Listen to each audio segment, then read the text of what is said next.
नमस्कार, फटाफट 100 देख रहे हैं आप। आपके साथ मैं हूं गीतांजलि। आइए करें फटाफट खबरों की शुरुआत। मुजफ्फरनगर में 5 सितंबर को होने वाली किसान महापंचायत को लेकर पुलिस प्रशासन हाई अलर्ट पर है। मुजफ्फरनगर और आसपास के जिलों में भारी सुरक्षा बल तैनात।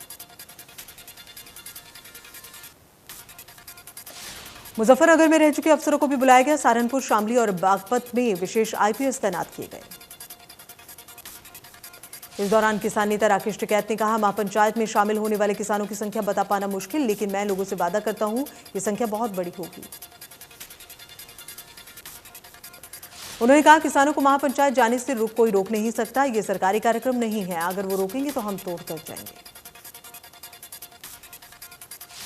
टिकैत ने बताया कि वॉलंटियर्स को जिम्मेदारी दी गई है। उन्होंने बताया कि इमरजेंसी नंबर शेयर किया गया और इसके अलावा कल से ही वहां पहुंचना किसानों को शुरू हो गया है और ऐसे में अनेक उनके लिए सभी जो व्यवस्थाएं हैं वो भी की गई। टिकैत ने बताया कि 12-14 स्क्रीन लगाई गई हैं ताकि लोग महापंचायत वाली जगह पर भीड़ के चलते ना पहुंच पाए, वो भी सुन पाए।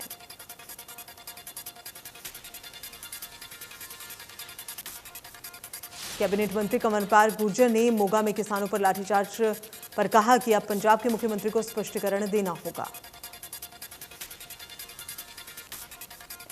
कानून व्यवस्था की दृष्टि से उसे की मजबूरी में करना पड़ता है। जिन पर लाठीचार्ज कर रहे हैं वो भी अपने ही लोग हैं। किसान आंदोलन को लेकर कमलपाल गुर्जर ने कहा कि यह अच्छी बात है कि किसान बातचीत करना चाहते हैं।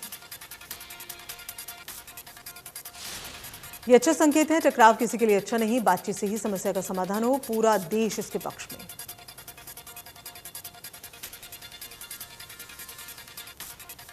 इन कृषि कानून को लेकर किसान दिल्ली की सीमा पर बैठे हैं। अब ऐसे में दिल्ली पुलिस की ओर से टिकरी बॉर्डर को बंद किए हुए 9 महीने से ज्यादा का वक्त हो गया है। इस रास्ते को खुलवाने के लिए बहादुरगढ़ में व्यवसायियों ने अब मानव अधिकार आयोग का दरवाजा खटखटाया है। इतना ही नहीं, व्यवसायी अगले सप्ताह तक इस संबंध में सुप्रीम कोर्ट में भी एक PIL दाखिल करेंगे।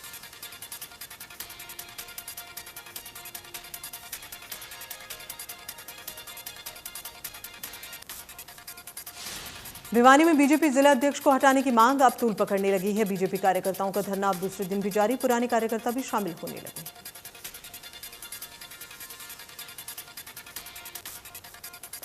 बहादुरगढ़ में बिजली नहीं मिलने पर टिकरी बॉर्डर पर आंदोलन में शामिल किसानों ने देर रात दिल्ली रोहतक नेशनल हाईवे पर जाम लगा दिया। किसान करीब 5 घंटे की बिजली कट से परेशान होकर बिजली कार्यालय पहुंचे, लेकिन वहां किसी ने भी सही तरीके से उन्हें कोई आश्वासन नहीं दिया है। नाराज आंदोलनकारी किसान बहादुरगढ़ बाईपास पर स्थित जखोदा मोड़ पर कसार नेशनल हाईवे पर सड़क पर बैठ गए और ट्रैफिक जाम कर दिया।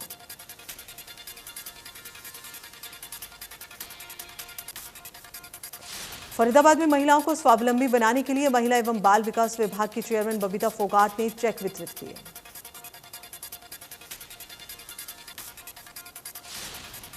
आंदोलन करने वाले किसानों को लेकर बबीता फोगाट ने कहा कि वो कभी भी किसानों के खिलाफ नहीं है, ना ही उन्होंने अपने किसी बयान में किसानों की खिलाफत की।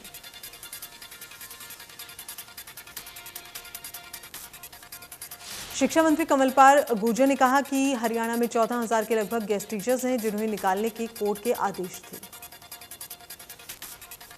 उन्होंने कहा, पिछली सरकार के दौरान शिक्षा मंत्री रहे रामविलास शर्मा ने इस गेस्ट टीचर्स की नौकरी बचाई और अब उनको वेतन में 11% वृद्धि की है।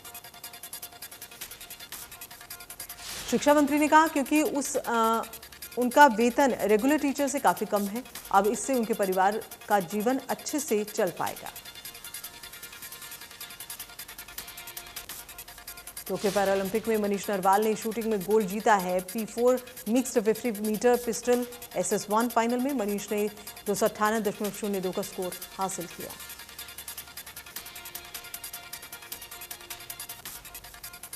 पैरालंपिक शूटिंग में गोल्ड मेडल विजेता मनीष नरवाल के परिवार में जश्न का माहौल।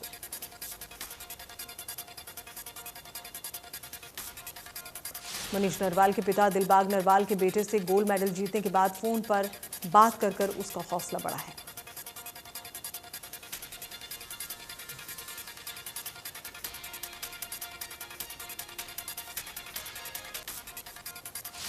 राष्ट्रपति रामनाथ कोविंद ने गोल्ड विजेता मनीष नरवाल को ट्वीट कर बधाई दी। राष्ट्रपति ने लिखा, युवा मनीष नरवाल ने पैरालंपिक में निशानेबाजी में स्वर्ण पदक जीतकर तिरंगा फहराकर भारत को गौरवान्वित किया। प्रधानमंत्री नरेंद्र मोदी ने मनीष नरवाल को बधाई दी। उन्होंने ट्वीट कर लिखा, टोक्यो पैरालंपिक से गौरवपूर्ण प्रदर्शन जारी। टोक्यो पैरालंपिक में निशानेबाज सिंहराज सिंह अडाना ने सिल्वर मेडल जीता। सिंहराज मिश्रित 50 मीटर पिस्टो SH1 में 216.07 अंक के साथ दूसरे स्थान पर रहे। राष्ट्रपति रामनाथ कोविंद ने टोक्यो पैरालंपिक में सिल्वर पदक विजेता सिंहराज अडाना को भी बधाई दी। उन्होंने ट्वीट करते हुए लिखा कि आप भविष्य में कई और जीत का आनंद लेंगे। प्रधानमंत्री मोदी ने सिल्वर मेडल विजेता सिंहराज अडाना को बधाई दी। उन्होंने ट्वीट कर लिखा कि भविष्य के प्रयासों के लिए शुभकामनाएं। राज्यपाल बंडारू दत्तात्रेय ने ट्वीट कर गोल्ड विजेता मनीष और सिल्वर विजेता सिंहराज को बधाई दी।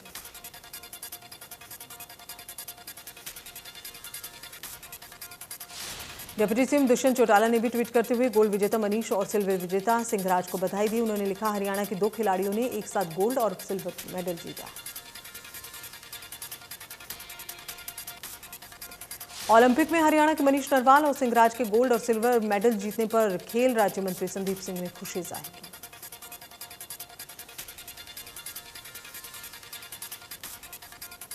गोल्ड मेडल जीतने वाले मनीष अग्रवाल को सरकार 6 करोड़ रुपए देगी। सिल्वर मेडल जीतने वाले सिंहराज को 4 करोड़ का इनामी राशि दी जाएगी।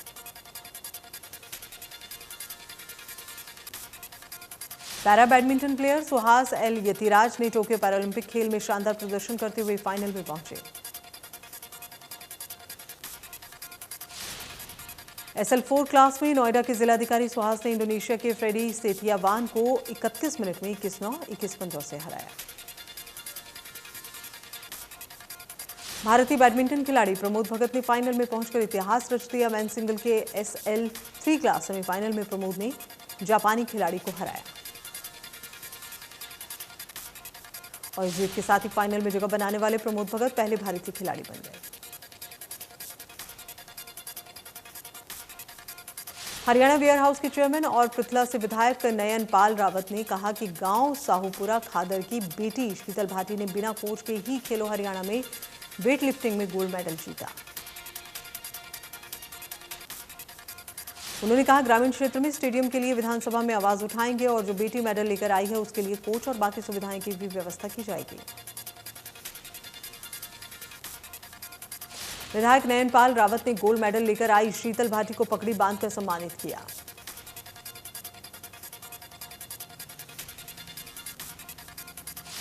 पैरालंपिक खिलाड़ी सुमित आंतिल का आज सम्मान समारोह होगा और इस दौरान सीएम मनोहर लाल और दुष्यंत चौटाला सम्मान समारोह में शामिल होंगे।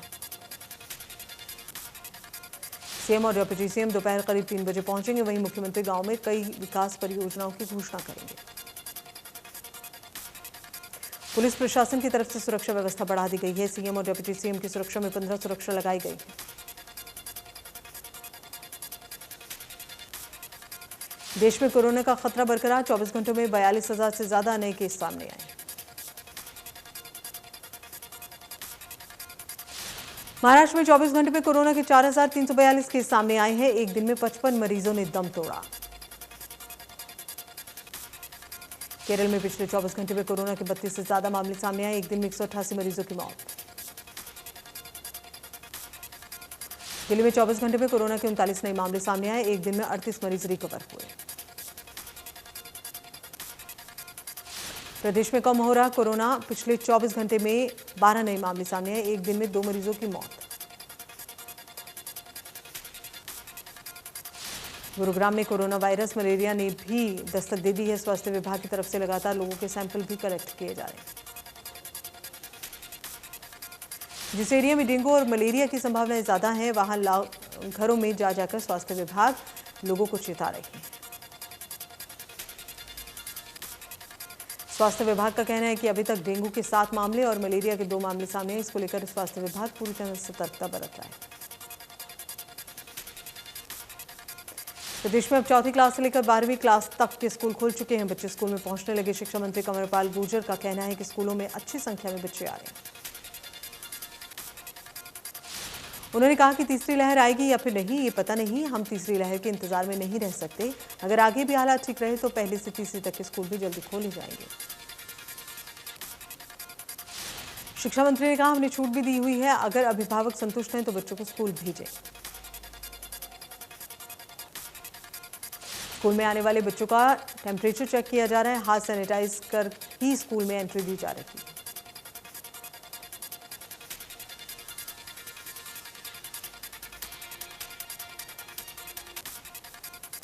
ज्यादातर स्कूल खुल चुके हैं और ऐसे में जिन पेरेंट्स को चिंता सता रही है कि कहीं उनका बच्चा संक्रमण की चपेट में ना आ जाए, उनके लिए अच्छी खबर कि स्कूल में बच्चे डॉक्टर की निगरानी में रहेंगे।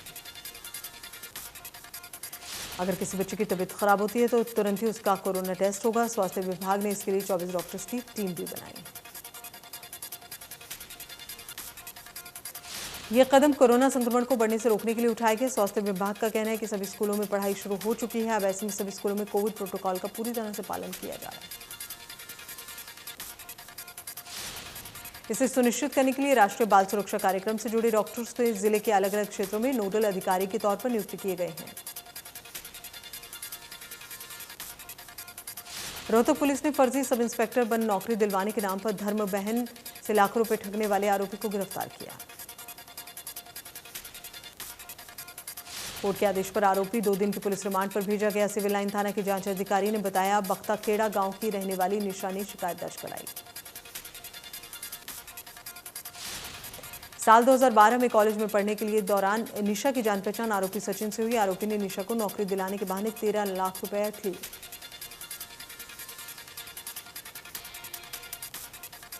विभाग को मिल रही शिकायतों पर कार्रवाई करते हुए स्वास्थ्य विभाग ने छापे मारकर व्यक्ति को पकड़ने में कामयाबी हासिल की। मामले में एक महिला को डमी ग्राहक बनाकर उस लिंक जांच कराने के लिए विभाग की तरफ से भेजा गया और फिर उसके बाद इस गिरोह को पकड़ा गया। कांस्टेबल भर्ती पेपर लीक मामले में 11 आरोपियों पर पुलिस ने इनाम घोषित किया। 2 आरोपियों के लिए 2-2 लाख रुपए तो रोहतक में एक समय युवक समेत 9 आरोपियों पर 50-50 हजार रुपए के पुरस्कार का ऐलान किया। पूरा मामला सिपाही भर्ती पेपर लीक मामले का है, जहां पेपर लीक होने के बाद परीक्षा रद्द कर दी गई। सोनीपत पुलिस ने पैसों के लिए सारी हदें पार कर दी। पैसे न देने पर पुलिस ने ड्राइवर के साथ मारपीट की। पुलिसकर्मियों ने वर्दी की धौंस दिखाकर ड्राइवर से मारपीट की। राहगीरों का कहना है कि आए दिन ऐसे कारनामे होते हैं। रोहतक में 4 हत्याकांड मामले में पुलिस ने इस्तेमाल की गई पिस्तौल बरामद किया। पुलिस ने आरोपी अभिषेक की निशानदेही पर आईजी कार्यालय के पास नहर में पिस्तौल को बरामद किया। 27 अगस्त को आरोपी ने अपने ही परिवार का खात्मा किया था। आरोपी 5 दिन की पुलिस रिमांड पर।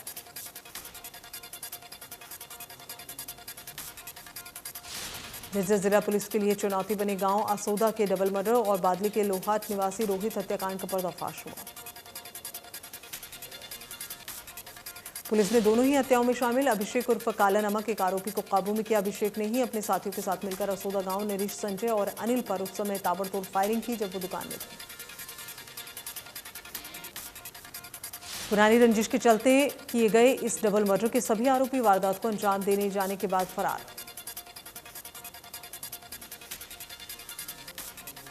गुरुग्राम में बाइक सवार बदमाशों ने युवक की गोली मारकर हत्या कर दी। बदमाशों ने शीतला माता मंदिर के सामने दिन दहाड़े गोली मारी। वारदात को अंजाम देने के बाद आरोपी वहां से फरार हो गए। मृतक युवक की पहचान नहीं हो पाई। पलवल में ठेकेदारों और प्रशासनिक अधिकारियों की लापरवाही के चलते 200 करोड़ रुपए की अमृत जल योजना के तहत हो रहे निर्माण कार्यों के अधर में लटके हुए। निर्माण कार्यों में लापरवाही को लेकर शहरवासियों का जीवन नर्क से बदतर हो गया। जगह जगह रास्तों को खोदकर सीवरेज लाइन डालकर छोड़ दिया गया। अंबाला और करनाल के स्वास्थ्य विभाग की टीमों ने संयुक्त रूप से कार्रवाई करते हुए भ्रूण और लिंग जांच कराने वाले गिरोह का पर्दाफाश किया।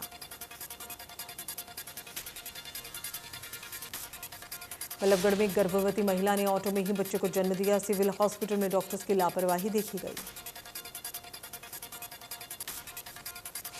जीवन और मृत्यु के खेल को लेकर जब डॉक्टर से बात करने की कोशिश की गई तो वो अपने कार्यालय से नजरअंदाज दिखाई दिए। फतेहाबाद के मनी एक्सचेंज कार्यालय में लूट हुई। इसके मामले में पुलिस ने बड़ा खुलासा किया। 3 दोस्तों ने मिलकर वारदात को अंजाम दिया था। फिलहाल पुलिस ने एक आरोपी को बहबलपुर से काबू किया है, जबकि 2 आरोपियों की गिरफ्तारी बाकी।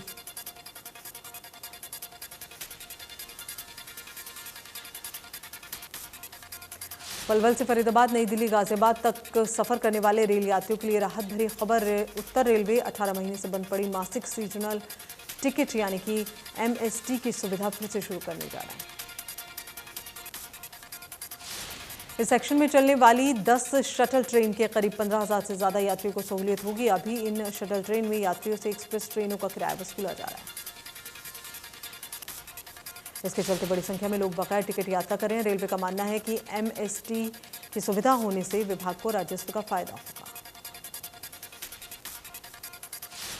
MST बनाने की सभी तैयारियां पूरी कर ली गई हैं और इसके लिए टिकट काउंटर्स पर नोटिस भी चस्पा किया गया।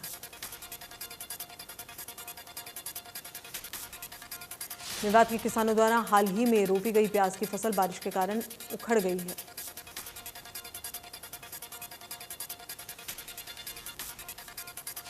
फरीदाबाद में पिछले 3 दिन से हो रही बारिश ने शहर में ड्रेनेज सिस्टम को फेल कर दिया। लोगों का सड़कों पर चलना मुश्किल है।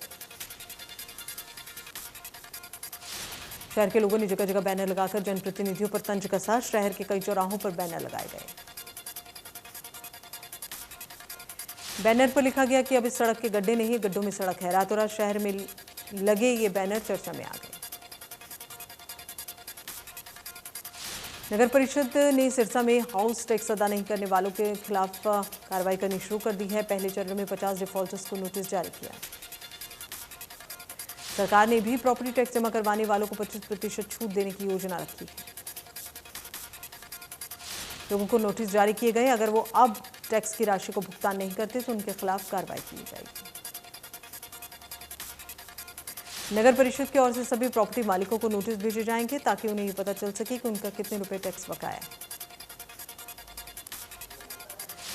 चरखी दादरी में झोलू कलां पुलिस को बड़ी सफलता मिली। पुलिस ने 135 पेटी अंग्रेजी शराब समेत पिकअप गाड़ी बरामद की।